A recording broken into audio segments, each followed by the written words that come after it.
We finished packing her closet. Some of the clothes were going to Goodwill, and some were going to a yard sale my sister was holding for Diana's clothes that she thought she could sell. I let her decide where most of Diana's things would end up going. I kept some things as keepsakes, things that had special meaning to her and to me, or those things that had great monetary value. My sister was like a vulture. She had her eye on all the good jewelry and artwork that belonged to Diana. I practically had to snatch them out of her hands. Mostly, though, I will keep things that remind me of my wife, things that will make her absence easier. God, I miss her. I miss her being next to me at night. I miss her breakfasts in the morning, her dinners in the evening, and sex. Yeah, I definitely miss it. Diana was my life. She made every day worth living. She always satisfied my needs for food, sex, clothing, anything that made me comfortable and happy. She went out of her way for me, and as long as you didn't get the wrong idea, it was mutual. I tried to satisfy her every whim, every desire. We were a couple, a team. She was my soulmate in every way. Plato would agree with this assessment. I showered her with jewelry, the very same ones that I now had to snatch from the greedy hands of my sister. I took her to the fanciest restaurants, bought her clothes that best suited our finances, and took her on dream vacations. And yes, this girl knew how to dream, but eventually, in her pain, she lost sight of my comfort.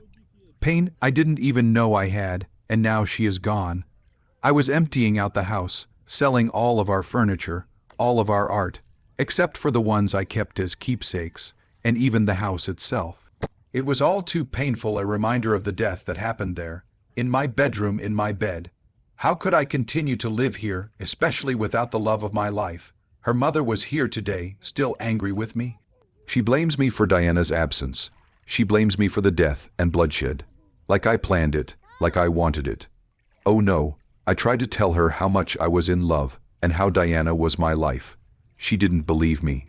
My mother-in-law came to demand, or should I say snatch, Diana's jewelry, or at least the things she inherited from her two grandmothers.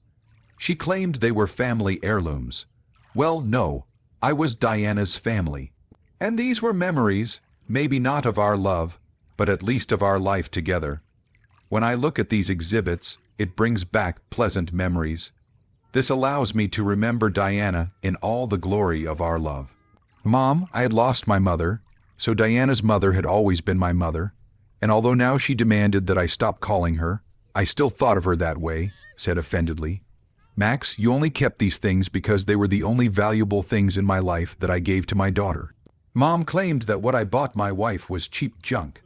I countered that Diana liked my gifts and wore them every day. My mother-in-law's face was distorted with rage, and you just keep all her stuff to annoy me. You don't want me to have anything to say for her. With threats of lawyers and lawsuits, my mother-in-law left.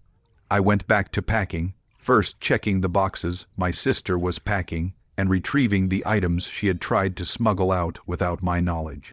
I will say that my sister had good taste. She tried to steal only the best of Diana's things. We went to a funeral a few months ago, although my loved one's family didn't want us there. They all blamed me, just like my mother did. They thought it was all my fault. Maybe I could have handled it better, but I was in love and blind to all the bad things that could happen. They say when you're in love, anything is possible. You just don't realize that not everything in the world is good. Bad things happen even to those who are in love. I offered to pay to have Max Weller's beloved engraved on her headstone, but her family found it disgusting that I would even suggest that. Her mother started beating me, and her father tried to strangle me. The rest of the family then tried to join us, and I was lucky to escape relatively unscathed. Even now I have to look after her family. There is no end to the threats and harassment. Well, now I'm getting ready to leave. The house was sold. All my wife's belongings were sold, and I was about to slip away into the night, away from both her family and her relatives, leaving it all behind. On the way out of town, I stopped at the grave to say my last goodbyes.